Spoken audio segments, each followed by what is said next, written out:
Welcome to the Veil of Truth, your gateway to uncovering hidden insights and illuminating mysteries. I'm thrilled you've joined our global community. Whether you're watching from a bustling city skyline or a quiet countryside, we're glad you're here. Globe showing Europe, Africa, so tell me, where are you tuning in from today? Chapter 1, A Fatal Dispute. The first cold breath of autumn moved through King's College, Cambridge, and set the sycamores along the backs whispering like gossips. A fine rain hung in the air, not enough to soak, only to shine the flagstones and lift the smell of damp leaves. Inside the library reading room the lamps made warm circles on polished tables, and the silence was the kind that belongs to vaulted ceilings and old leather, solemn, expectant, very English. Charles Elwood had chosen the seat beneath the long window, as he always did. He liked to be seen in profile, good bone structure, sleek hair, and he liked the idea that people recognized him as one of the college's bright hopes. His papers lay ordered in a fan, notes for his entry to the Stokes Essay Prize, quotations underlined in ruler-straight pencil. From time to time he glanced towards the door, where the librarian, Mr. Gray, padded like a discreet cat, and towards a row of carrels where the scholarship students sat with their heads bowed, diligent and invisible. Ravi Desai, who had earned his place by a string of brilliant marks and almost no money at all, was at one of those carrels. He had been there since tea, working hard and moving hardly at all, but now his copy of a German journal lay open, and his hand rested on it as if to keep something from blowing away. His face, ordinarily calm, had that watchful stillness which precedes a storm. When the clock above the door struck 8:30, he rose and crossed the room. "Charles," he said in a low voice. "A word." Several heads lifted at once. Mr. Gray frowned and tapped his watch, the library's version of a rebuke. Julian Graves, Charles's friend, leaned back and smiled, though it was not a friendly smile. At the far end, Alice Morton stiffened, a pencil arrested between her fingers. Dr. Evelyn Cartwright, the senior tutor, happened to pass the reading room door just then, a brisk figure in a dark coat. She paused, took in the tableau, and moved on with a faint tightening of the mouth. "I'm working," Charles replied, equally soft, but his tone carried an edge one could cut paper with. "Another time." Ravi did not move away. "It can't wait." "You know it can't." Mr. Gray's cough contained an entire manual of etiquette. "Gentlemen," he murmured, "the reading room." Charles's smile was smooth and superior. "Then let's be quick," he said, and pushed back his chair. The legs grated against the boards, an ugly sound in that polished silence, and he stood, not much taller than Ravi but with that air some men wear like a cloak, privilege, or the habit of being admired. They stepped between the tables to the door of the little anteroom where coats were kept. People who were not watching were, nevertheless, listening. The rain ticked at the windows. Somewhere in the building a draft worried a candle, a faint current of beeswax drifted through. "You accused me," Ravi said, the moment the door swung to. "In front of Julian. He has spread it already." "Plagiarism." Charles's laugh was brief. "Well, the shoe pinches, doesn't it? Stokes' rules are very clear. Original work only. You've always had a suspiciously tidy way with sources." "Don't," Ravi said, and though he was restraining himself his voice thickened. "You're the one who's lifted half your argument from an old conference paper. You thought no one would notice because it's German." "I did notice." Silence, then the rustle of clothing, a quick step, and the murmur of two men who have come too close. On the other side of the thin door, Mr. Gray made a movement as if to intervene, and then decided, as learned men often do, that matters might be better left to settle themselves. Alice turned her pencil slowly, watching the door with wide, worried eyes. When the door opened again, Charles came out first, face pale but composed. Ravi followed, fists clenched, the muscles in his jaw working. "You'll regret this," he said, not loudly, but clearly enough that those who pretended to read could repeat the words later with confidence. "That will do," Mr. Gray said softly. "You will both remove yourselves, please, until tomorrow morning." Charles slid his papers into a neat pile. "Very well. I need air. It smells of damp boots in here." He shrugged on his coat and went out into the corridor. Ravi remained a moment longer, breathing as if he had been running, then he snatched up the German journal, pushed it under his arm, and left by the side stair. The college settled into its ordinary rhythm as a pond does after a stone is thrown. The lamp over Charles's table guttered once, and Mr. Gray adjusted its wick with fussy care. Julian sauntered to the window to watch the rain and returned with a low, satisfied whistle. Alice bent close to her exercise book and made no mark upon it for several minutes. Outside, Charles crossed the court at a clip pace. The cloisters lay in shadow, a fault in the wiring had left half the lights unreliable, and the porter had promised to fetch a lantern from the lodge but had not yet done so. The darkness did not disturb Charles, he had good eyes, and pride will often do duty for caution. The air was colder beneath the covered walk, and the stone kept the days damp. He put up his collar, whistled a bar of something jaunty, and disappeared between the pillars. Ravi, meanwhile, went the other way. He walked quickly down the stair to the back court, and from there to his small room overlooking a narrow lane where bicycles leaned like cattle at a trough. He flung himself into the chair, stared at the German journal, and then at the blank wall. After a while he stood, paced, and finally, with a sound of disgust, took his scarf and went out again, back the way he had come, as if some unfinished business pulled at him like a string. The rain sharpened to a glitter. In the chapel of Verger lit fresh candles for Carmpline, their scent threaded the passage. A gust came through the cloisters and scattered sycamore leaves in a golden rush, signing the flagstones with damp, heart-shaped marks. It was the scout, Mrs. Finch, who found him. She had a habit of cutting through the cloister to save herself 20 steps between the senior common room and the kitchens, and she always noticed things no one else did, the glass set down out of place, the stain that did not belong. She saw first the fallen papers, 3 pages, weighted by a damp leaf, and then the dark shape slumped in the angle where a buttress met the wall. For a moment she thought a student had simply chosen a foolish place to sleep. She went forward briskly to scold. "Now then, sir," she began, and stopped. The face turned up to the grey light, the hair raked and wet, the mouth slightly open as if to speak. The skin had that look which forbids denial. A little way from the hand lay a stub of candle, scorched and greasy where it had burned into its paper wrapping. Mrs. Finch, who had never fainted in her life, set down her tray very carefully upon a bench and walked back the way she had come, each step neat, like stitches. The porter on duty was Macready, a huge man whose courage was almost as famous as his appetite. He took a lantern and a tarpaulin, and he went with Mrs. Finch to the place she pointed out, moving at a pace that had more to do with decency than with speed. He set down the lantern. Its light made a bright coin upon the flagstones. It also made plain what decency already knew. The head had been struck by something heavy, there was blood in the hair and a smear of it on the stone. Macready swore softly, the old soldier's prayer, and drew the tarpaulin across the body. "Who is it?" Mrs. Finch whispered, though she knew. "Elwood," Macready said. "Young Mr. Elwood." He lifted the lantern higher and saw the candle stub, the scattered papers, and the sycamore leaves plastered to the heel of one shoe. "Who leaves a candle there?" he muttered, not to Mrs. Finch and not quite to himself. By then the news was running along the corridors like a draught. Doors opened. Faces appeared. Julian Graves arrived first, white and shaken, and said in a voice that carried, "Good God, Charles." Behind him came Alice Morton, her hands clenched together. She stopped at the edge of the light and would not come nearer.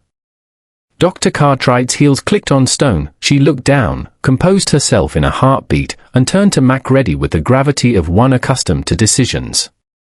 You must telephone the master, she said. At once. Ravi came last. He was breathless, rain on his hair, the scarf hanging crooked about his neck. When he saw the tarpaulin he stopped as if he had struck a wall. What has happened? He asked, but no one answered him. He took a step forward. Macready lifted a hand like a gate. Not for you, sir, the porter said, not unkindly. Is it, Charles? Ravi's voice cracked on the name. He put his knuckles to his mouth and bit them like a schoolboy. Go back to your rooms, Mr. Desai, Dr. Cartwright said. Her tone was even, her eyes unreadable. I won't, Ravi said. I have to, he swallowed and added, in a rush he would later regret, I have to explain. We quarrelled. Everyone heard. They will say. Nobody is saying anything, Dr. Cartwright replied. But of course everyone was.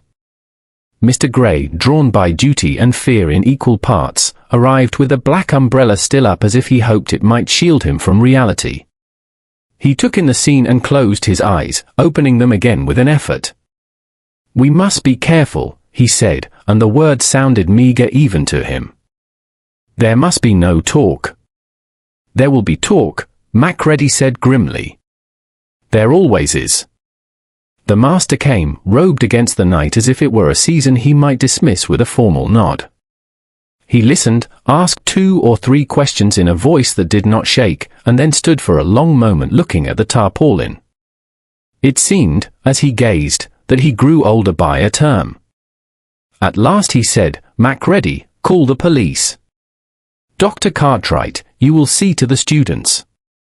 Mr. Gray, the library must be closed at once. He paused, and in that pause the rain grew louder, or perhaps the silence did.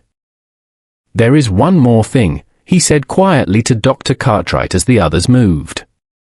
We must be discreet. The newspapers will descend. I have a friend in London. A private gentleman. He is not of the usual sort. But he has a gift for order where there is none. He looked down at the pale edge of the tarpaulin and then away. Send a message tonight. Dr. Cartwright inclined her head. Of course. In the circle of lantern light the candle stub lay like a careless afterthought. Beyond it, the cloisters' shadow seemed to draw itself closer, as if to keep its secrets for one more hour. The college held its breath. Somewhere, a bell marked 9. And in a neat room in London, where the silver was always polished and the shoes always shone, a man with the finest moustaches in Europe was finishing his supper, unaware that King's College had set a problem that would require all his little grey cells. Chapter 2. Poirot arrives. The morning after the tragedy came up pale and thin, as if the sun itself disliked intruding upon college grief. A mist lay over the court and softened the limestone until it looked like old parchment. In the porter's lodge a kettle hissed, the clock clicked with proper Anglican patience, and Macready, large and weary-eyed, stood at attention as an immaculate gentleman from London removed a pair of kid gloves with the care one normally gives to priceless paper. Hercule Poirot bowed to the master of the college with an elegance that made the small room seem briefly like a salon. The famous moustaches were in perfect order, the suit had a suggestion of silver about it, like frost.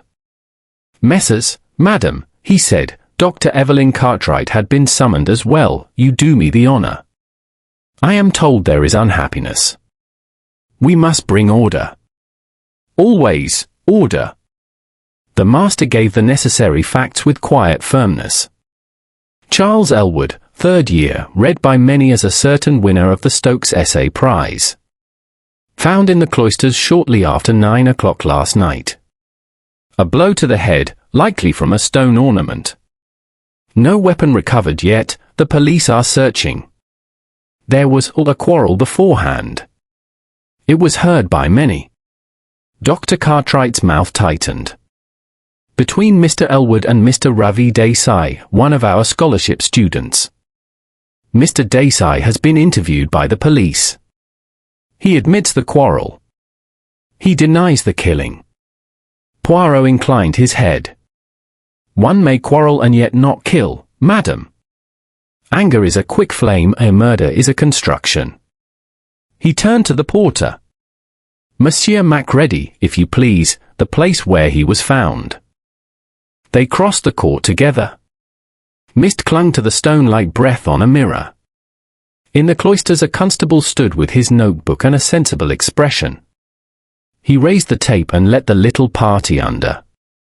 Poirot paused just inside the shadow. He looked at the flagstones as if they were a page of poetry.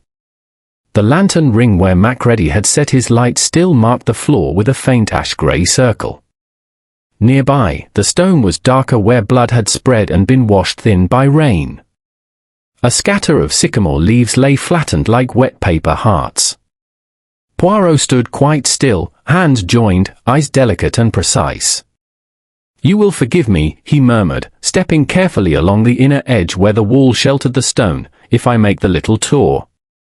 He bent, not clumsily, never that, to examine the heel marks near the buttress. "One man stands here," he said softly, "another there, so." The first turns his head, perhaps to a sound or to a word. The second lifts something heavy. The blow, Poirot's hand made a small, exact gesture. Not wild. To the side. Not rage, I think. Intention. Ravi is small, Dr. Cartwright said. He would need rage to do it. Poirot looked up at her.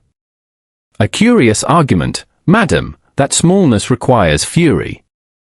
Often it requires only a chair." A glint of humour lit his eyes and was gone. He pointed with one finger, never a prod, always a suggestion, at a dull, greasy lump against the wall. "What is this, mon ami?" Macready stooped. "The candle stub, sir. I left it as it was, per instructions. It had been burning, the paper round it's blackened. We keep spares in the lodge for outages, but I don't generally wrap them in paper, and never for the cloisters, they're draughty." "Ah," said Poirot, rolling the word as if it were a cherry. He did not touch the candle. He crouched instead to look at a faint scrape along the base of the buttress, lighter than the damp stone around it. "This," he said, "is new. Something hard, perhaps dragged, perhaps lifted and replaced. A plinth? A fragment of an ornament? And see, here, the dust line has a small curve. Not square. The police think the weapon may have been a loose finial," the constable volunteered, respectful but non-committal. "We're checking the builder's yard." "Très bien," Poirot said amiably. He resumed his little promenade, paused to look upwards at the failed electric light, and then back to the stub of candle. "When a place is dark, one brings a lamp, yes. But a candle in the wind, it is foolish. The light is meagre, the flame betrays you. So then, if a person brings it, they do not bring it for light. They bring it for a signal. Or to drip wax. Or because the place they come from has candles and the place they go to does not." He turned to Macready. "In your lodge, you keep them, what kind?" "Paraffin stubs, sir. Cheap and plain." "And in the chapel?" "Beeswax, sir. Proper. But those are not stubs, and the verger keeps them locked." Poirot's face showed nothing more than courtesy, but he stored the answer away as a squirrel stores nuts. He walked the length of the cloister once more, observed a thin thread of white wax along a hairline crack in the floor, no thicker than a sewing thread, and nodded to himself. "The papers?" he asked at last. "In the master's study," Dr. Cartwright replied. "The police have taken anything they deem crucial, they've left the rest for cataloguing." "And the boy who quarrelled, Mr. Desai?" "In his rooms," she said. "He has not been allowed to leave. I have advised him to remain silent." "Advised by you, madam?" Poirot's tone was mild. "Advice is a weight. One must be careful where one puts it. He turned to the master. If you permit me, I wish to see the place where the young man worked last evening, the library reading room. The room, when they entered it, smelled of old glue and new damp. The lamps were extinguished, the windows showed the mist like tracing paper. Mr. Gray, agitated and pink, unlocked the door with the gravity one gives to a sacrament. Poirot moved between the tables as one might move among sleeping children. At Charles Elwood's place by the long window, the leather chair sat square, the blotter lay clean, and a neat stack of notes remained under a paperweight shaped like a small owl. Poirot did not reach for the notes. He bent instead to the lamp, and straightened the shade by the smallest degree. "Ah," he said. It had been moved, and then moved back. He lifted the base with 2 fingers, saw the faintest crescent of wax at the edge where the metal met the wood, and set it down again. He said nothing of wax, only, "Mr. Gray, the students, do they fetch candles from you?" "Good heavens, no," Mr. Gray said. "We are not medieval, M. Poirot." "Sometimes," said Poirot gently, "we are all a little medieval." He examined the chair legs. On the back right one the polish was marred by a recent scrape. He smiled and turned away, satisfied, as if he had located a comma in a long sentence. Mr. Elwood was accomplished, he asked. "Brilliant," Dr. Cartwright said promptly. "A fine mind." He lacked only humility. And his friend, Mr. Graves. "Clever enough," Mr. Gray offered, with the disapproval of a man who has seen too many clever boys. "Never as good as Mr. Elwood." "Felt it, if you take my meaning." Poirot did.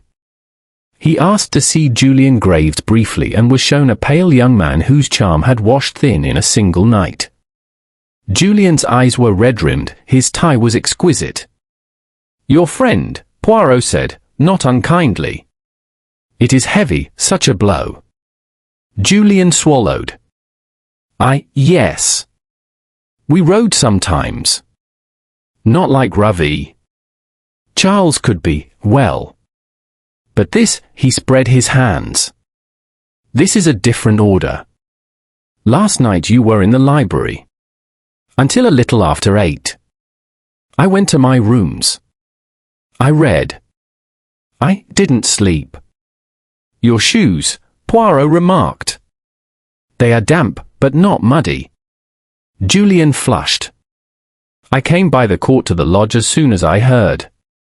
"You can ask Macready." I ran. Poirot gave him a small bow, the sort one gives to a man who has played the right card but not the winning one. Alice Morton was next, slight, neat, with eyes that took everything in and gave nothing away. She stood as if braced against a wind no one else felt. "You were in the library when the quarrel happened, mademoiselle?" She nodded. "We all were." Mr. Desai asked to speak to Mr. Elwood. They went to the ante-room. When they came out, Mr. Desai said he would regret it. People talked. "People always talk," Poirot said, and the kindness in his tone surprised her into a small, rueful smile. "You knew Mr. Elwood well." She paused, as if choosing a neat box in which to place the answer. "I knew his work," she said. "He asked to see my notes once or twice. He was polished." Poirot regarded her for a moment, then turned away. "Merci, mademoiselle." At last he asked to see Ravi Desai. The young man's room was orderly in the way of those who own little, a narrow bed, a tidy shelf of books, a kettle, a single framed photograph of parents in a bright sun far from Cambridge fog. Ravi opened the door with a face that had done too much feeling in too few hours. "M. Poirot," he said at once, as if the name itself were a rope. "I didn't." Poirot raised one hand. "Hush. Before the denial, the facts. You quarrelled?" "Yes." Ravi stood aside. He was going to submit work that wasn't his. A conference paper, from Munich, 3 years ago. He had pinched the structure. I told him I'd report him if he didn't withdraw. He laughed. He said I would be the one accused. He was right, wasn't he? Courage is often lonely, Poirot said. After the quarrel, where did you go? To my room. I Saturday. I could not sit. I went back out. I don't know why. I thought perhaps Ravi's throat worked. I thought perhaps I could persuade him still. Or, I don't know. I went by the back court. By the time I reached the cloister there were people, and the tarpaulin, and he shut his eyes. I know how it looks. Poirot's gaze went briefly to the young man's hands, ink in the webs of the fingers, but no grit under the nails, a small burn near the thumb, old, the faint Polish mark on his knuckles where he bit them. He looked at Ravi's shoes, the soles fine cut by bicycle pedals, the edges dark with old wet, not last night's. How do you feel now? Poirot asked unexpectedly. Ravi looked startled. I feel sick. And angry. And ashamed that I'm thinking of myself when Charles is, he gestured, helpless and raw. I hated him last night. I don't hate him now. That is the truth. Poirot's expression softened. It has the sound of it. One more question, when you left the library, did you see anyone near the cloisters? Ravi frowned. I saw Dr. Cartwright in the corridor. She was speaking with Mr. Gray. She didn't look at me. Merci, Poirot said gently. That is all for now. Back in the master's study, he accepted coffee and a very small biscuit which he ate with fastidious pleasure. He set the cup down precisely at the center of its saucer. Messrs, madam, he said, we will not run. We will not shout a wolf's for the first man who quarreled. There are details that do not sing in that tune. The candle, which is stupid in the wind, the blow, which is planned, the lamp in the library, which has been moved and then straightened, like a guilty thought put back in place. These are the little notes that do not fit the melody of a hot temper. Dr. Cartwright folded her hands. Do you have a theory, M. Poirot? He smiled. I have only a question. Who fears the light in this college? When I can answer that, I will have my theory. Until then, we will be precise. We will be patient. He tapped his temple with one finger. Les petites cellules grises, they like to work in peace. Outside, the mist was thinning. In the cloisters, a constable lifted a section of skirting and called to his sergeant. A piece of carved stone, curved, not square, lay in a niche where it did not belong. And in a dusty corner of the library reading room, unseen for the moment, a clear bead of wax waited on a desk's edge, like a punctuation mark at the end of a sentence that had not yet been read aloud. Chapter 3, Suspicions and Secrets. The college awoke the second morning to a hush that was heavier than silence. Breakfast in hall, usually a brisk affair of clatter and chatter, was subdued to the point of eeriness. Spoons moved against porridge bowls with nervous scratches. The students spoke in lower tones, their eyes flicking to the door whenever it opened, as if expecting an intruder to burst in. News of Charles Elwood's murder had already spread beyond King's. The newspapers carried it in clipped lines, with words like tragic and sensational. No names yet, but speculation ran thick in the air. At the high table, Poirot ate with characteristic delicacy. He broke his roll into precise halves, buttered it evenly, and sipped his coffee with such quiet relish that it seemed almost scandalous in the tense hall. Beside him, Captain Hastings, summoned down from London at Poirot's invitation, stirred his tea restlessly. "Dash it all, Poirot," Hastings whispered, everyone staring. "They expect you to point out the killer between mouthfuls of marmalade." Poirot's moustaches twitched in amusement. "They expect drama, mon ami. But drama is rarely the truth. Murder, Hastings, is most often committed not in fire but in ice. He set down his cup with exquisite precision. It is not the quarrel that interests me, but the shadows behind it. The master, grey with fatigue, rose to make a brief announcement. The police inquiry proceeds. Until further notice, lectures are suspended.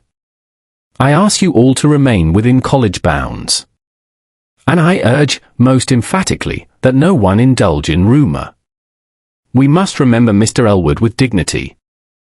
The rustle of students echoed like a sigh. Yet even before the master sat, whispers began again. Ravi Desai's name, though not officially spoken, buzzed from table to table like a trapped fly. Poirot observes the suspects.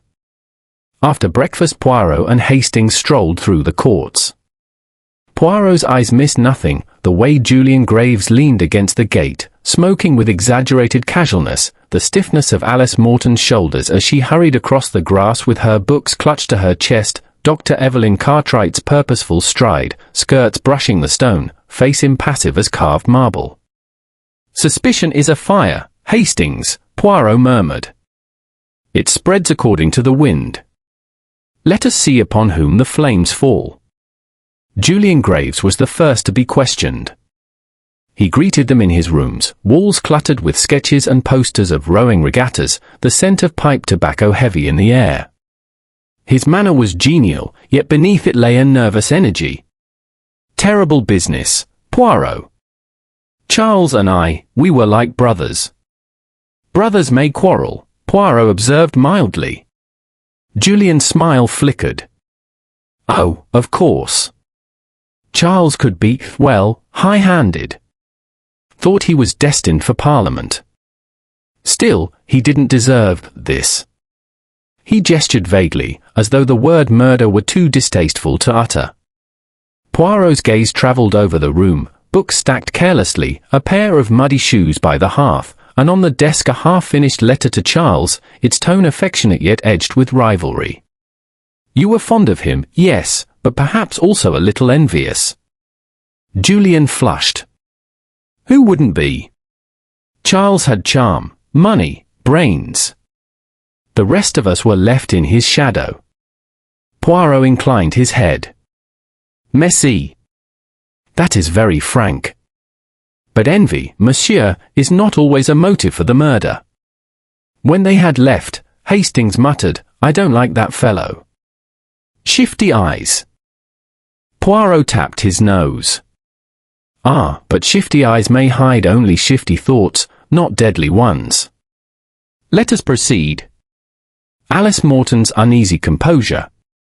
Alice Morton received them in a narrow room smelling faintly of ink and lavender. She stood beside a small fire, her hands clasped so tightly that the knuckles showed white. I suppose you want to know about the quarrel, she said before Poirot could speak. Yes, I heard it. Everyone did. Ravi was angry. He threatened Charles. But that doesn't mean he killed him. You defend him, mademoiselle? Poirot asked softly. Her eyes flickered. I don't defend. I only say what I believe.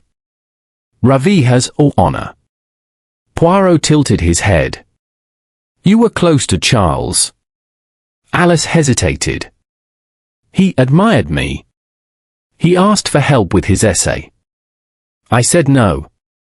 He didn't take refusal kindly.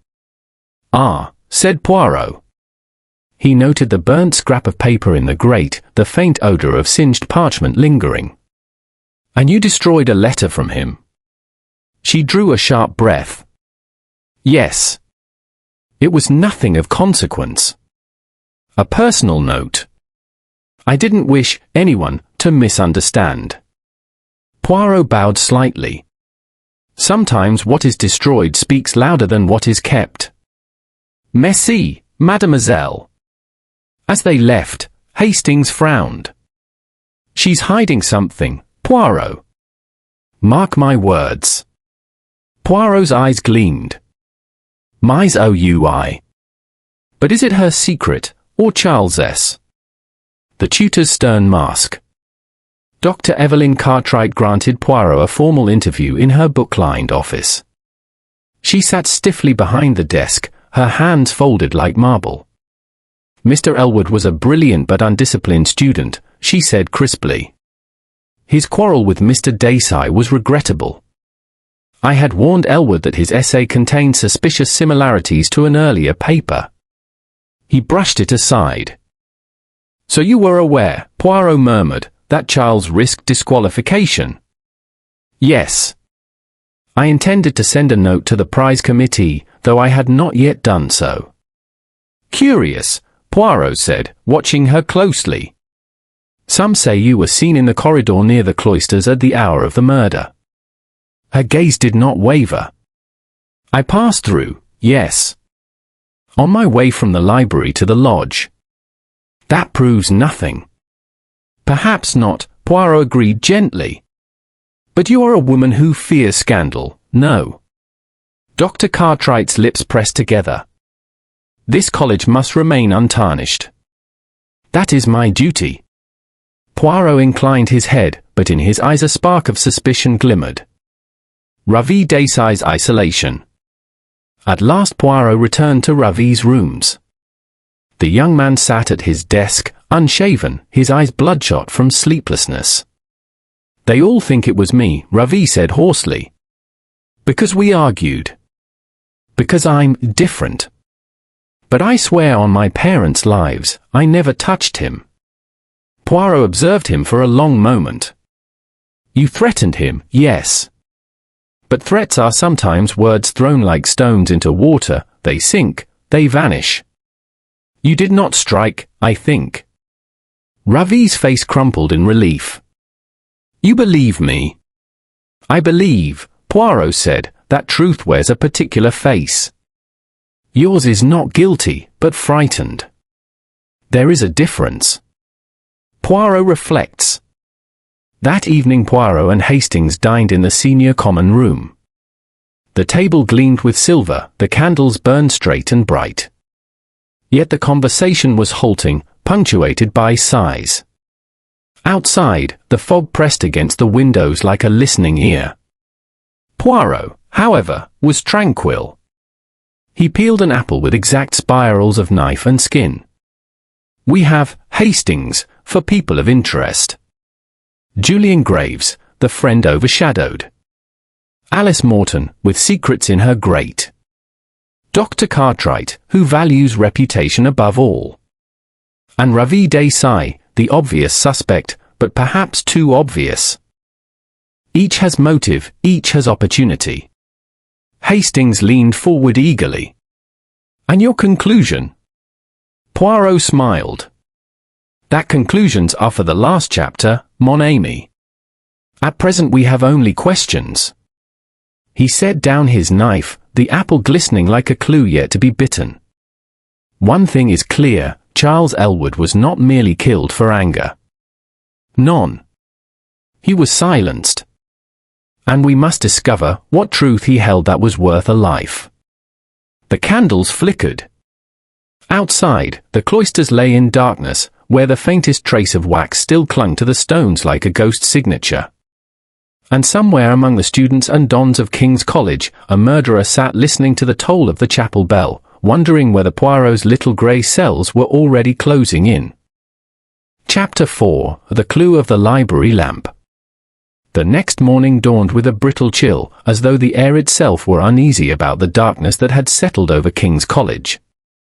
The mist had thinned, but a cold wind blew stray sycamore leaves in restless spirals across the courts. Students hurried between staircases with heads bent, books clutched tightly, avoiding one another's eyes. The murder had become part of the very atmosphere, whispering through the corridors, lingering in the cloisters, pressing against the stained glass windows of the chapel. Hercule Poirot, however, was unaffected by the weather of men's spirits. He descended the staircase to the library with polished shoes that shone against the damp stone and a tie arranged to the exact millimeter. Hastings followed at his side, frowning at the gloomy hush. I must say, Poirot, Hastings murmured, the place feels dashed eerie. Not the sort of atmosphere for learning, eh? Poirot's moustaches twitched. On the contrary, mon ami. It is most instructive. Fear teaches us who we are. And murder, it throws the shadow of truth, if one observes with the proper eyes. They entered the reading room. The lamps were lit despite the daylight, the tall windows admitted only a watery glow. Mr. Gray, the librarian, hovered nervously near the catalogue desk. He had agreed, albeit reluctantly, to permit Poirot to examine Charles Elwood's table once more. "Everything is as the police left it," he said, his voice carrying both pride and unease. "Nothing has been disturbed." Poirot inclined his head with courtly gravity. "That is most correct, monsieur. We do not disturb, we observe." He moved directly to Charles's desk by the long window. The neat pile of notes remained under the paperweight shaped like an owl. Poirot looked at them only briefly, then turned his attention to the lamp. He bent, peered closely, and gave a small murmur of satisfaction. "Regard, Hastings. Do you see?" Hastings squinted. "I see a perfectly ordinary lamp, if you ask me. Brass base, shade a bit crooked." "Exactment." Poirot's finger darted to a faint smear at the edge of the base. "The crookedness tells us everything. The lamp was moved, mon ami. It was shifted, then returned. And here, look closely, a trace of wax. Tiny, but unmistakable." Hastings bent further, still doubtful. "Well, I'll be blowed. Wax on a lamp? What of it?" Poirot straightened, his eyes alight. The stub of candle found beside the body, the faint bead upon the desk, the scrape upon the chair leg, it is all part of one little picture. A person carried a candle here, to the library. But the lamps work perfectly. Why the candle? To have extra light. Hastings suggested. Poirot shook his head. None. The candle gave not more light but less, for it gutters in the draught. It was not for illumination. It was a tool, a signal, a disguise. See how the lamp was shifted slightly. Someone placed the candle close, then moved the lamp back to conceal the drop of wax. A clumsy trick, but clever in intention. Mr. Gray wrung his hands. A candle in the library, good heavens, the risk of fire. Poirot smiled faintly. Ah, but the risk of scandal was greater still. Monsieur Elwood sat here last night, working. He met with someone, perhaps in secrecy. A note may have been left, a signal made with the candle. Then, when the rendezvous ended, the candle accompanied them to the cloisters, where death awaited. He moved around the table, noting the scrape on the chair leg where it had been dragged hastily across the boards. Poirot crouched, inspecting the floor. A man in haste pushes his chair thus. But the scrape is not deep. He rose not in anger but in alarm. Something startled him, yes? Perhaps the sudden arrival of his killer. Hastings rubbed his chin. So you think Charles was lured here with some kind of signal? And then? Poirot raised a finger. Patience, mon ami. We do not run before we have the shoes tied. It is sufficient for now to say that the candle links the library to the cloisters. It is the same hand that placed it here and carried it there. And that hand, we must discover to whom it belongs. The hidden thread. Poirot requested to see Charles's papers. Mr. Gray brought them reluctantly, stacked under the owl paperweight. Poirot skimmed the first few pages, his eyes darting swiftly. He paused on a paragraph, frowned, and hummed softly. This essay, it is polished, yes. Too polished. Words arranged like soldiers on parade. But here, note this footnote, Hastings. A German journal. And here, another. The same structure repeated, the same references. This work, it is not entirely his. Hastings whistled. Then Ravi was right. Poirot inclined his head. So it would seem. But consider, if Charles was stealing, who else knew? The one who killed him did not kill for anger alone. None, Hastings. He killed to silence a tongue that threatened to speak. The wax upon the desk, it is the whisper of conspiracy. Mr. Gray looked stricken. Poirot, you are not suggesting one of our own tutors. Poirot raised both hands in a graceful gesture. I suggest nothing, monsieur. I merely observe. The essay was dangerous. It held within it the seed of ruin, not only for Charles but for others who might be implicated. And so, he spread his fingers like the petals of a flower, murder blossoms. The conversation with Alice. Later that day Poirot requested a word with Alice Morton. She entered the library hesitantly, her eyes darting to Charles's desk. Poirot greeted her warmly, inviting her to sit. Mademoiselle, you are clever. You see more than you say. Tell me, on the night of the quarrel, you remained here afterwards. Alice nodded. Yes. I tried to work, but I couldn't concentrate. Did you see Charles return to his desk? A pause. Yes.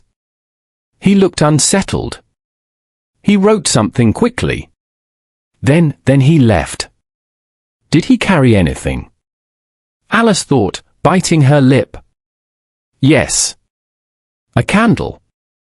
I remember because it was odd, there was light enough. He held it awkwardly, wrapped in paper. Poirot's eyes gleamed. Merci, mademoiselle. That is most helpful. Alice hesitated, then whispered, I don't think Ravi did it. Charles could be cruel. But Ravi, he is not cruel. Poirot's voice softened. Truth is not always in words, mademoiselle. Sometimes it is in the heart. I thank you. Poirot's reflection.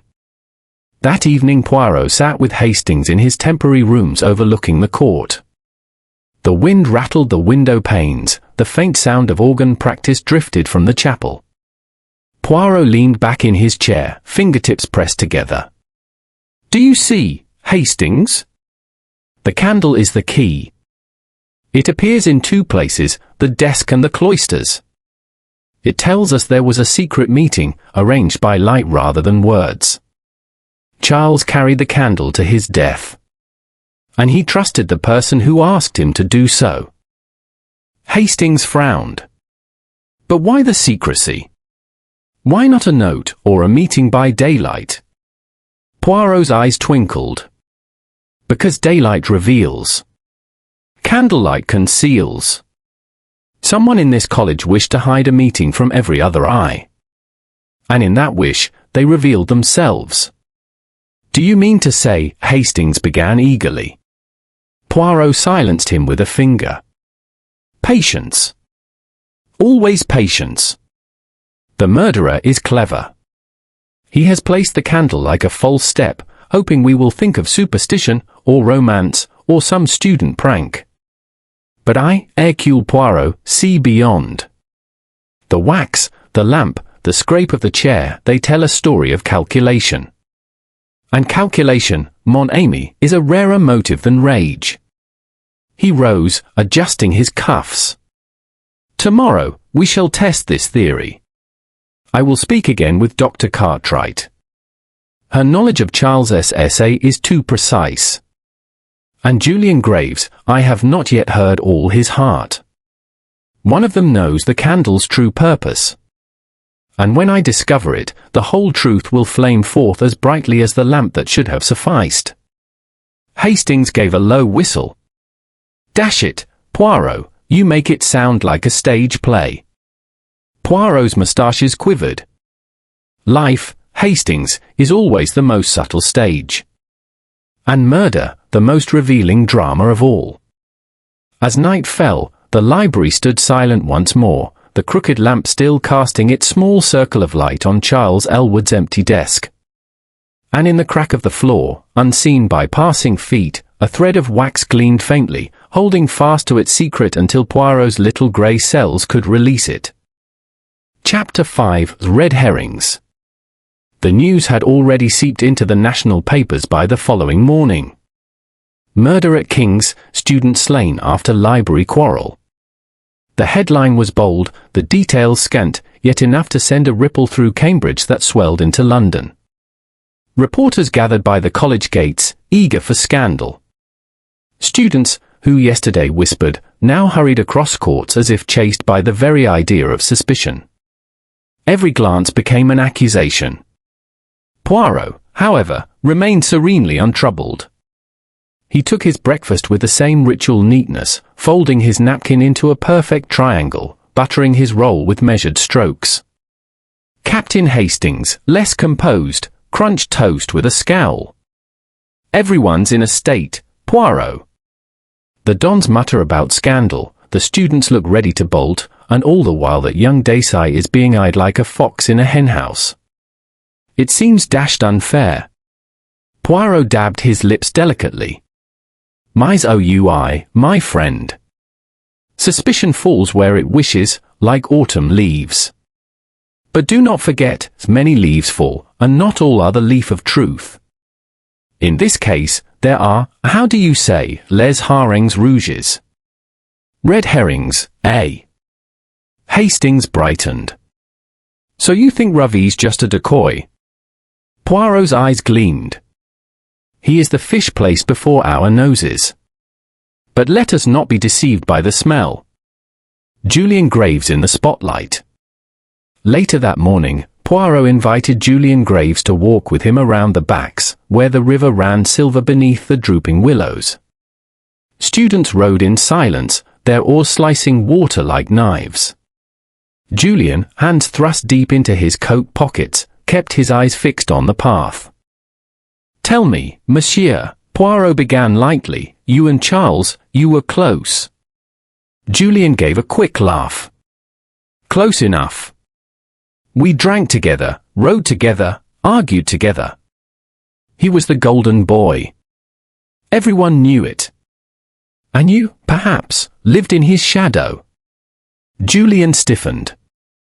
If you're implying envy, well, who wouldn't envy him? But to kill him, no. I may have been jealous, but not murderous.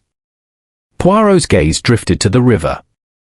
Yet you attempted something foolish the other morning. You tried to bribe the porter to let you examine the stone, did you not? Julian's face paled. How do you know that? Poirot tapped his temple. One hears. Such secrecy, it is most unwise. Why did you wish to see the stone? Julian bit his lip. Because I was afraid. I'd been with Charles earlier that evening. If my fingerprints were on it, well, the police might think. Ah, so you feared implication. Poirot's voice was gentle. Fear makes men act rashly, monsieur. But rashness is not the same as guilt. Julian exhaled, relief loosening his shoulders. Yet Poirot noted the tremor in his hands, the restless flick of his eyes. A guilty conscience, perhaps, but guilty of what? Alice Morton's hidden fire. That afternoon Poirot found Alice Morton in the library, attempting to read yet scarcely turning a page. Her dark eyes lifted as he approached, her face pale but determined. You came to me once before, Mademoiselle, Poirot said softly. You defended Ravi Desai. Tell me now, why do you feel such certainty? Alice closed her book.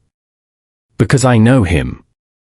He is angry at times, but never cruel. He wouldn't kill. And yet, Poirot said, you burned a letter from Charles. That is curious. What did it contain? Color rose in her cheeks. He wanted me to help him, more than help. To write for him.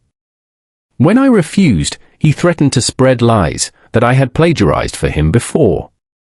It was untrue, but I panicked. I destroyed the letter so no one could twist it.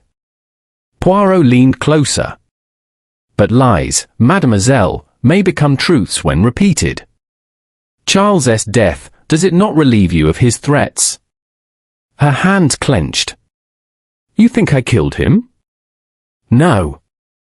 I hated what he did, but she faltered, then whispered, I feared him.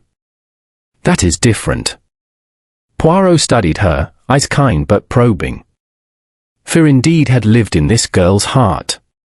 Yet fear could also be motive. Dr. Cartwright's cold composure. That evening Poirot attended a small supper in Dr. Cartwright's rooms. She poured sherry with unruffled calm, her eyes sharp behind spectacles. You are thorough, M. Poirot, she said. But I hope you do not intend to disrupt the college with theories. Our reputation must be preserved. Poirot sipped delicately. Ah, reputation. A fragile jewel, is it not? Tell me, madam, why were you so quick to suggest Charles's disqualification? His essay, it was not entirely original, yes. But why such eagerness? Dr. Cartwright's expression hardened. Because academic integrity matters. Elwood was reckless. I would not allow his vanity to disgrace the college. Or, Poirot said softly, you feared he might disgrace not only himself but another. Her hand stilled on the decanter. For a moment the mast slipped, revealing tension beneath. Then she smiled thinly. You are imaginative, M. Poirot. But I have nothing to hide. Poirot bowed his head. Perhaps. Yet the candle, the wax, the secrecy, these do not belong to a hot-headed youth. They belong to someone who plans with cold calculation. Someone, perhaps, who has lived long with secrets. Dr. Cartwright's eyes narrowed. Take care, M. Poirot. Suggesting scandal where none exists is itself a kind of crime. Poirot merely smiled. Scandal, madam, is born not from suggestion but from truth. Ravi Desai's despair. Meanwhile Ravi remained under a cloud of suspicion. Poirot visited him once more in his cramped room, where the air smelled of stale tea and despair. Ravi sat hunched, his eyes shadowed. They will never believe me, he muttered. I am marked already, because I'm not like them. If Charles accused me, his word would weigh more than mine. And now he's dead, it is worse. Poirot placed a hand on the young man's shoulder. Courage, monsieur. Truth has a way of shining, like a candle even in the wind. Ravi's eyes lifted, desperate. You really think you can prove it? Poirot's moustaches bristled. I do not think, I know. But patience. The murderer has sown red herrings. We must clear them away. Poirot's private reflections. That night Poirot sat in his chamber with Hastings, the fire crackling low. Hastings paced the rug, frustrated. It's dashed confusing, Poirot. Julian looks guilty, Alice burns letters, Dr. Cartwright hides something, and Ravi, well, everyone thinks he's guilty. Which is it? Poirot held up a finger. Which is it? That is the wrong question, mon ami. The right question is, which is not? One by one, we examine. Julian, envy, yes, but clumsy in fear, not in murder. Alice, fear, but not the courage of killing. Ravi, anger, but anger is loud, not silent. And Dr. Cartwright, there the silence speaks. She is the woman who fears scandal above all. And scandal, Hastings, is often a stronger motive than money or love. Hastings stopped pacing. So you suspect Cartwright? Poirot smiled. I suspect only that she has not yet told the full truth. But patience. A red herring swims before us. Soon we shall net the true fish. He leaned back, eyes gleaming in the firelight. Remember, Hastings, murder is never random. It is an answer to a question. We must only discover what question Charles Elwood asked that night, and to whom. Outside, the wind moaned through the cloisters, scattering more sycamore leaves across the stones. The candle wax on the floor remained, stubborn as ever, a clue waiting for Poirot's meticulous mind to draw it into order. Chapter 6: The Psychological Snare. The days following the murder seemed to stretch unnaturally, as if time itself had slowed within the grey stone walls of King's College. Students lingered in corridors, whispering, their voices quick to hush whenever footsteps approached. The police investigation went through its formal motions, statements taken, alibis examined, footprints measured, but Hercule Poirot, with his neat suits and quieter observations, moved like a chess master contemplating a board. He was not satisfied merely to record facts, he sought to unsettle minds, to let guilt betray itself. It was Hastings who first noticed Poirot's peculiar air of expectancy. "You've been humming to yourself all morning," he remarked as they strolled along the cloisters. "Whenever you do that, Poirot, I know you're hatching something." Poirot's moustaches quivered with amusement. "It is true, mon ami. A murderer is among us, and yet he walks with calmness. Such calmness must be disturbed. The truth, Hastings, is shy like a rabbit, it will not come unless one rattles the bush." "And how do you propose to rattle it?" Hastings asked. "With psychology," Poirot said simply. "You shall see." A public announcement. That evening, Poirot requested the master convene a gathering in the senior common room. The room was heavy with oak panelling and book-lined walls, its fire throwing long shadows that flickered like suspicious glances. The principal suspects were present: Ravi Desai, pale and withdrawn; Julian Graves, outwardly confident but twitching his fingers; Alice Morton, tense as a bowstring; and Dr. Evelyn Cartwright, composed as stone. Other dons and students filled the corners, murmuring among themselves until Poirot raised a hand. "Mesdames, messieurs," he began, his voice soft yet commanding, "we gather not to condemn but to illuminate. Murder, you see, is like darkness, one little flame, and it shrinks away. Tonight, I bring such a flame." Hastings watched in astonishment as Poirot produced from his pocket a folded paper. He placed it on the mantelpiece, directly beneath the watchful portrait of a former master. "This paper," Poirot declared, "contains the name of the murderer." "How do I know?" "Because last night, I discovered a fingerprint upon the weapon, yes, the stone fragment itself, and that fingerprint belongs to the guilty one." A ripple went through the room.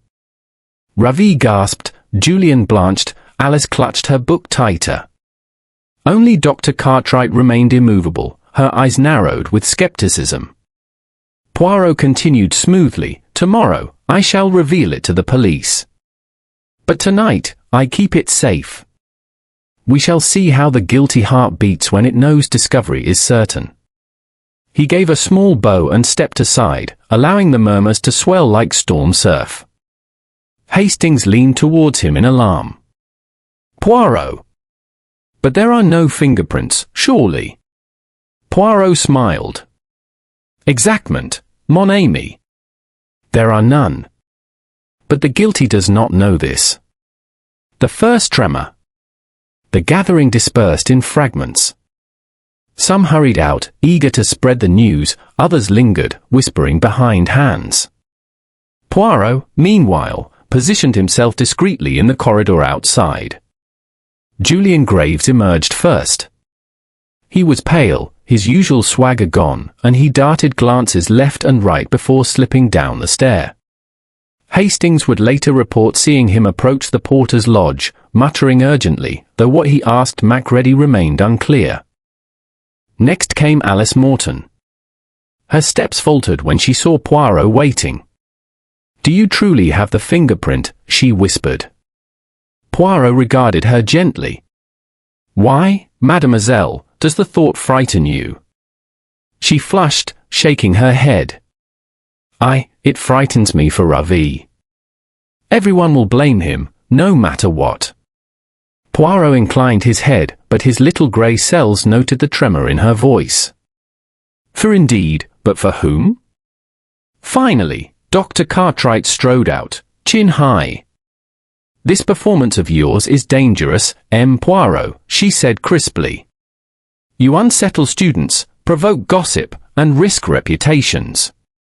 Poirot bowed. Reputations, madam, are built on truth, not on silence. It is silence that I am breaking tonight. Her lips thinned, and she swept away without further word.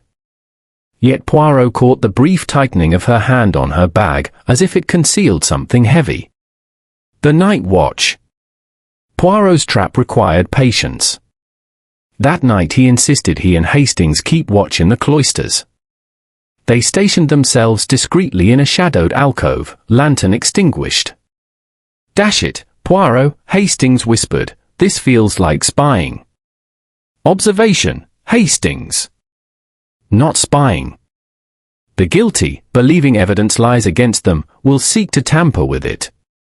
We wait. Hours passed, the air growing colder. The chapel bell tolled midnight. Then, footsteps. Poirot touched Hastings's sleeve, and together they leaned forward. It was Julian. He moved cautiously, carrying a small torch.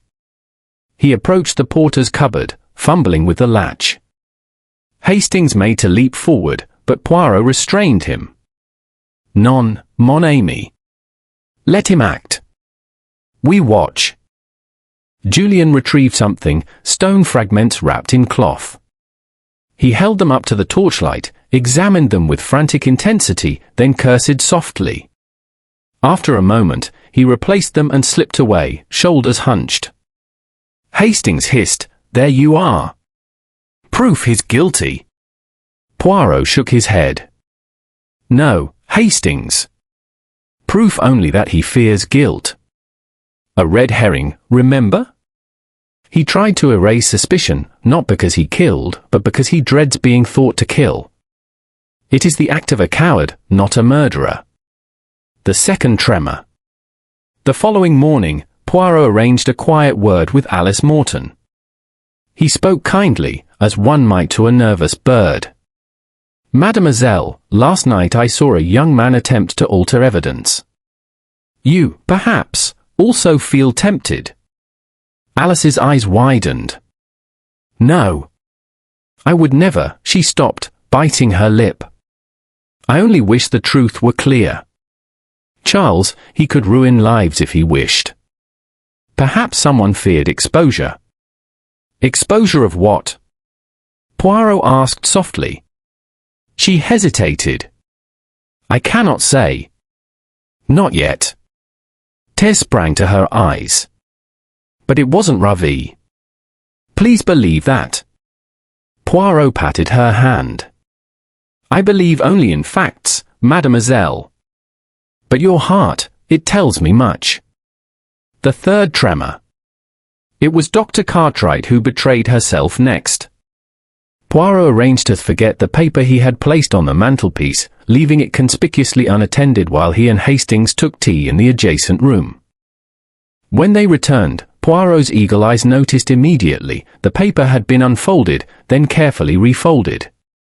A faint smear of powder lingered on the corner, chalk dust, the kind that clung to Dr. Cartwright's hands from long hours at the blackboard. Poirot said nothing then. But his little grey cell sang with certainty, the psychological snare had tightened. Poirot's reflection. That evening, back in his chamber, Hastings pressed him eagerly. "Well, Poirot? We saw Julian tampering, Alice trembling, Cartwright prying into your paper. Who's the killer?" Poirot leaned back, fingertips together, eyes half closed. "Each tremor tells us something. Julian, fear of suspicion. Alice, fear of a secret. But Dr. Cartwright, she feared not suspicion, but certainty. She could not resist peering at the name.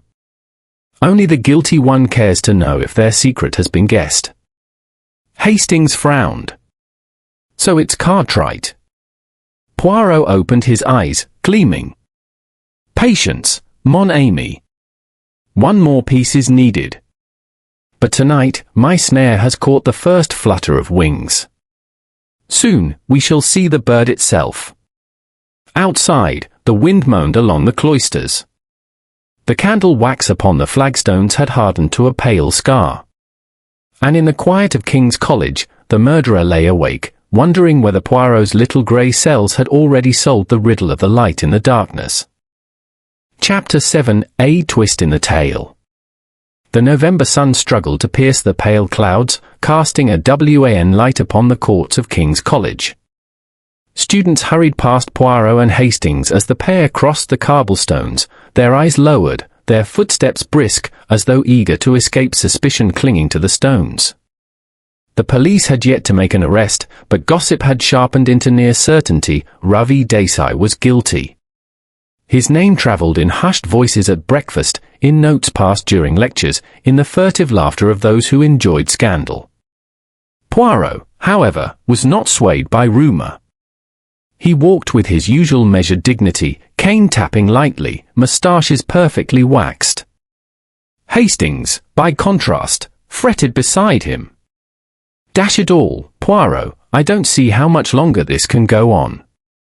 The poor lad's reputation will be ruined before you've finished arranging your little puzzles. Poirot gave a serene smile. Mon ami, puzzles must be arranged if they are to be solved. A careless hand scatters the pieces, a careful hand makes order. And order, Hastings, is the friend of truth.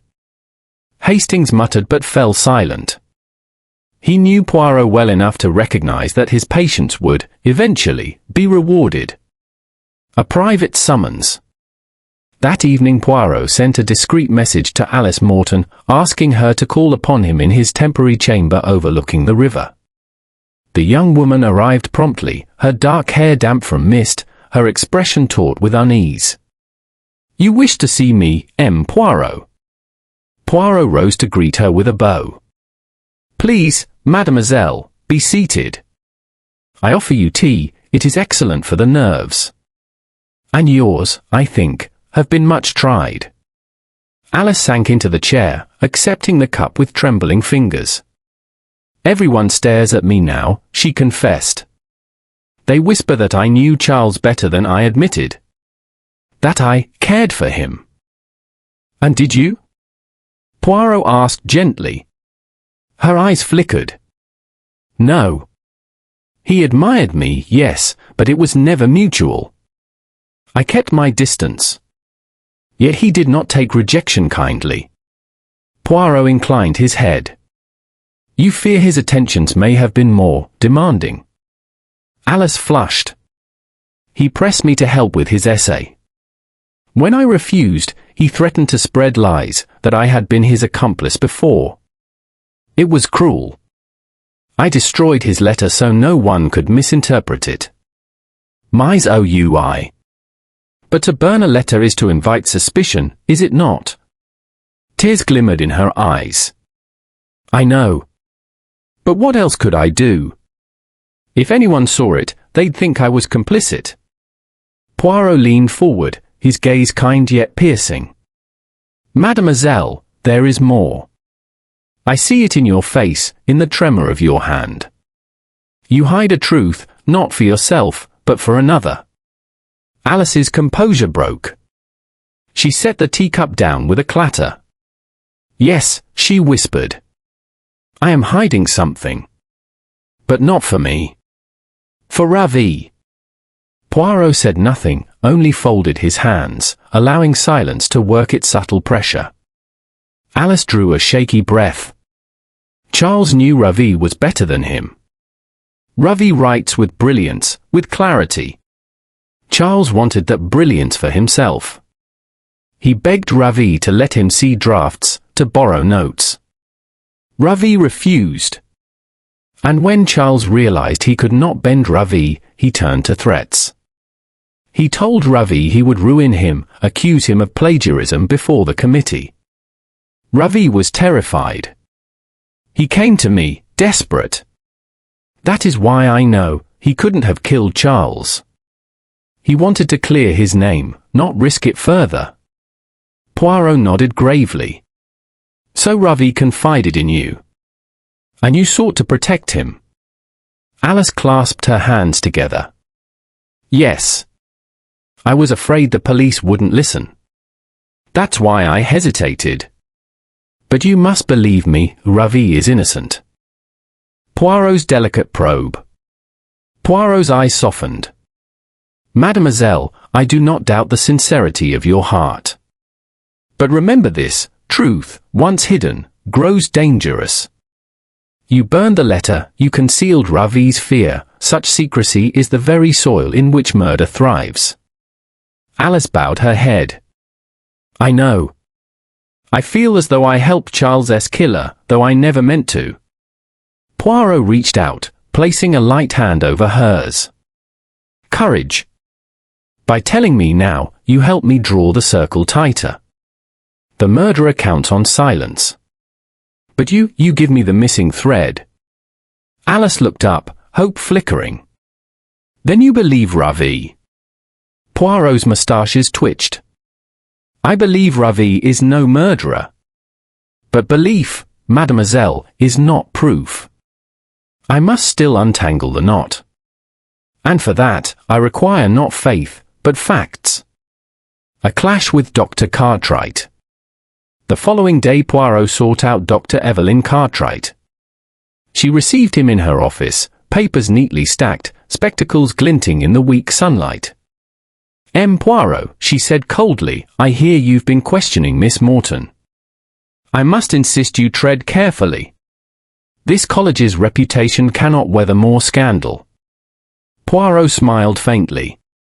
Madam, it is not scandal that endangers reputation, but truth suppressed. Tell me, why were you so determined to disqualify Charles Elwood's essay? Dr. Cartwright's eyes narrowed. Because it was dishonest. I discovered passages suspiciously close to a German paper. I intended to alert the committee. Indeed, Poirot murmured. But I find it curious. The very same German sources appear in your own published work from years ago. Did Charles perhaps stumble upon that? Did he perhaps threaten you, as he threatened others? Her composure faltered. For a brief second her hands tightened on the edge of the desk. I do not appreciate such insinuations, she snapped. Elwood was reckless.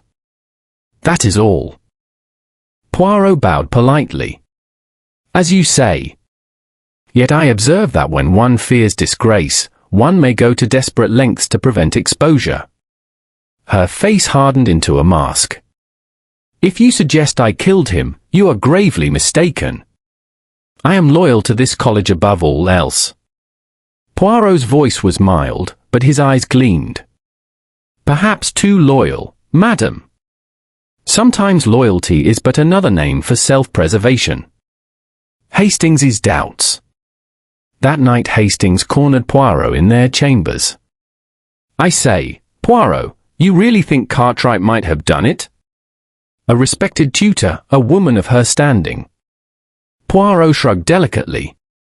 Murder does not discriminate by standing, Hastings. Pride and fear are great levelers. If Charles threatened to expose her plagiarism, it is motive strong enough to kill. But what of Julian? He tampered with the stone, didn't he? Poirot waved a hand. Julian tampered because he feared suspicion. But fear of being suspected is not the same as guilt. Remember the red herrings, mon ami. Hastings sighed. Well, I'll trust your little grey cells. But dash it all, Poirot, you've got me more muddled than ever. Poirot chuckled softly. Bon.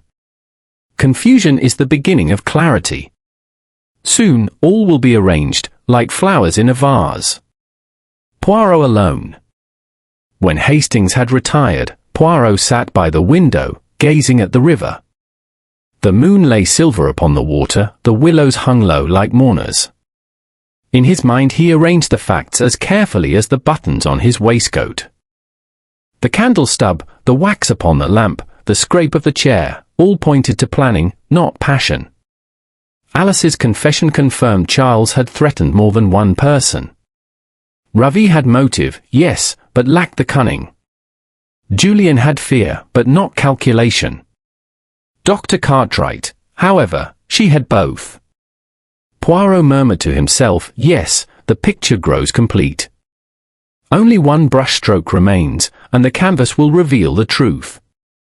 He rose, straightened his tie, and smiled faintly at his reflection.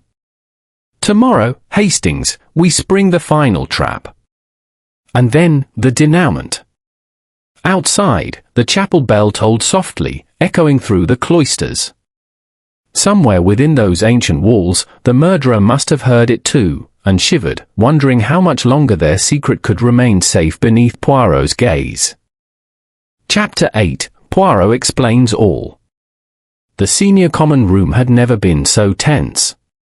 Its oak-panelled walls, which for centuries had heard nothing more dangerous than the drone of lectures and the murmur of scholarly debates, now enclosed a silence thick with dread.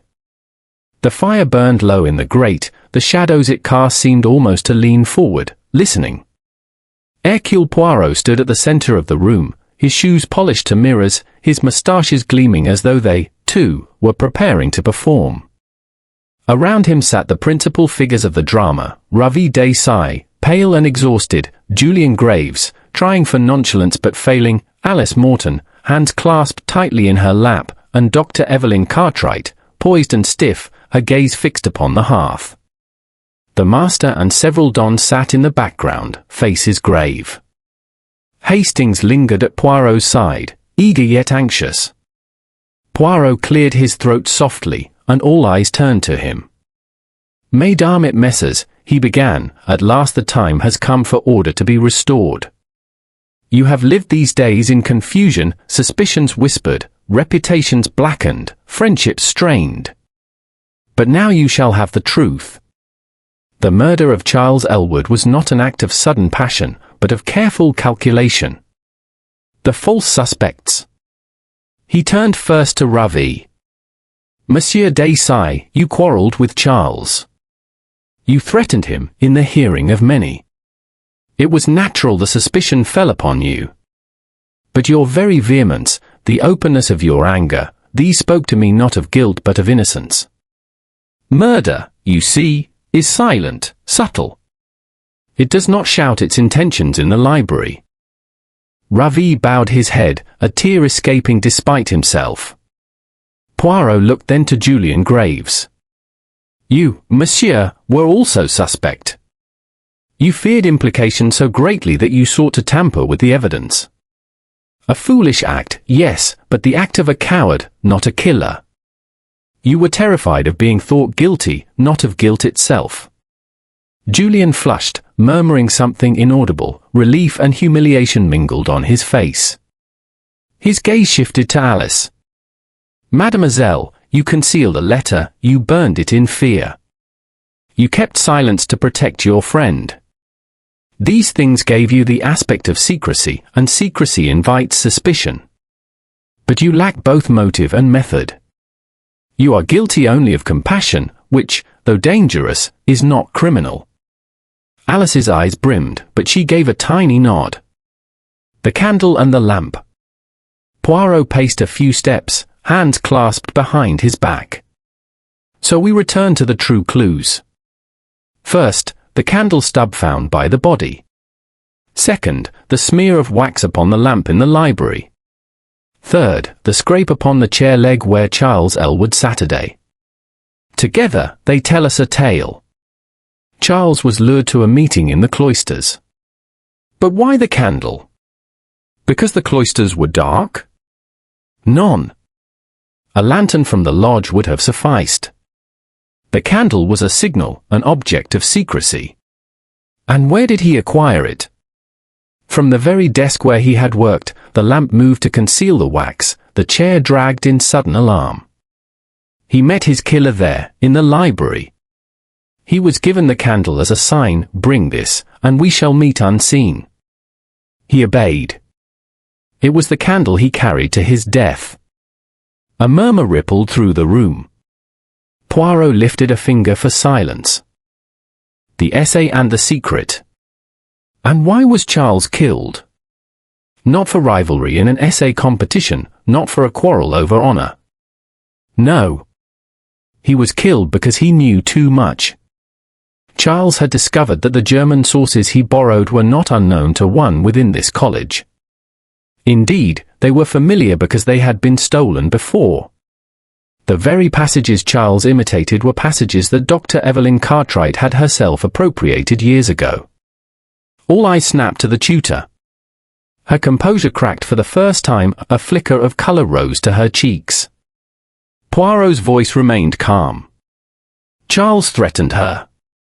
He said, "If I am accused, I will not fall alone. I will reveal what I know of you." And so, to silence him, she arranged their meeting. She gave him the candle, wrapped in paper. She lured him to the cloisters. And there, with a fragment of stone ornament, she struck him down.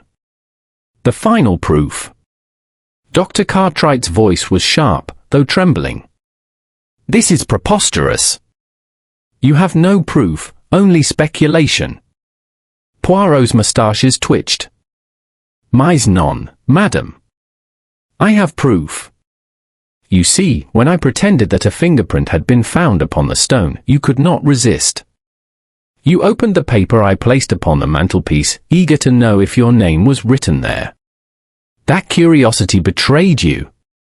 A smear of chalk dust from your hand remained on the paper, chalk that only you, with your constant lectures, carried. It was the small, damning touch." Gasps circled the room. Poirot continued inexorably. "Moreover, your insistence upon preserving the college's reputation at all costs, such words were the language not of concern, but of confession. For it was your reputation at stake, your career, your pride. And pride, madam, can be more dangerous than passion." The denouement. Dr. Cartwright rose, trembling, yet still defiant. "I acted to protect this institution. Do you understand? One scandal can ruin a life's work. Charles was reckless. He would have dragged us all down." The master's face was stricken. "Evelyn, how could you?" She turned to him, eyes fierce. "Because I loved this college more than I feared the law. What is one arrogant boy compared with centuries of tradition?" Poirot bowed his head slightly. "Tradition, madam, is strong. But justice is stronger. You killed not for the college, but for yourself. And for that, you must answer." The silence broke only when the constable, pale and shaken, stepped forward to take her arm. She did not resist, only straightened her back with icy dignity. "Very well," she said. "If this is how it must be." And she allowed herself to be led away. Poirot's epilogue. When the door closed behind her, the room exhaled as though released from a long-held breath. Ravi sat stunned, then buried his face in his hands. Alice leaned towards him, whispering comfort. Julian stared at the fire, his relief mingled with shame. Hastings turned to Poirot, eyes wide. "By Jove, Poirot, you've done it again. I never would have guessed Cartwright. She seemed so respectable." Poirot smiled faintly. "Respectability, Hastings, is often the neatest mask of all. But murder leaves little smudges, wax on a lamp, dust on a paper, a tremor in the voice. One must only observe with order and method." He adjusted his cuffs, brushed an invisible speck from his sleeve, and looked around the somber faces. "And now, Miss Amos, you may return to your studies, your rowing, your quiet lives. The shadow has passed. Justice is done." He paused, eyes glinting. "For myself, I confess I shall miss the puzzle. But my little grey cells, they are content. The picture is complete. Closing scene. Later, as Poirot and Hastings walked beneath the moonlit cloisters, Hastings shook his head in wonder.